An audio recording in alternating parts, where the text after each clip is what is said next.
پیش از برنامه را سر کردن میخوام یک خبر خوش برای شما رسانم بچه‌ها. کمپانی ساتورن آنلاین اکسیای نو 1 دکبر تا 31 دکبر پادکرچین کردن اینترنت برای شما به پول میشود و اگر شما یگان براتانتون در این اکسیا برین شما را 20% سکیدکا میکنند و نرخ‌های اینترنت از 60 سوم سر میشوند. سلام علیکم بچه‌ها، برادران، خواهران، دیگران، تماشاچیان عزیز، خوش آمدین به کانال گل تیجی با برنامه گل نیوز. بچه‌ها، امروز یک چند خبرهای عجایب، خبرهای خوش‌آور، خبرهای نوی که از سپورت است، از سپورت تاجیک، از سپورت دیگر دولت‌ها که پیشکش شما میکنم. باوری دارم که از خبرهای ما شما خوشتان میآید. رفتیم.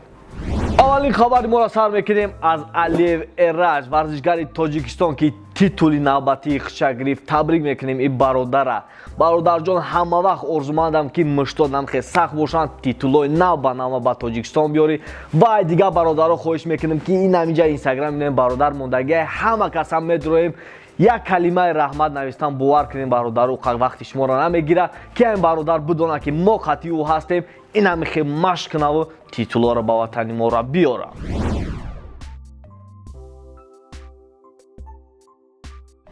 علیشیر جلیلوف بازیگر بهترین تاجیکستان در سال 2019 در فوتبال شد. نیکولا لازارویچ ترینر دسته خوجان شد.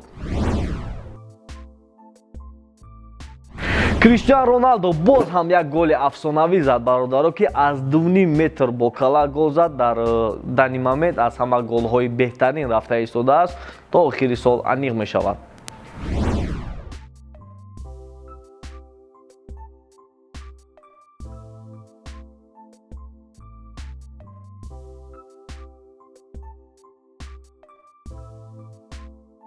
محمد صلاح توپ طلایی چمپیونات میره را گرفت. یوونتوس در فینال سوپر اولی ایتالیا بر حساب 3-1 شکست خورد.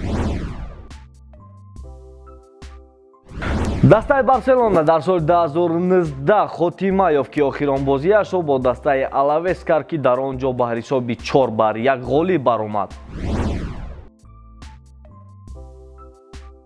کانر مگریگر همه مخلصان خود در بر سال میلادی می آمدگی تبریک کرد.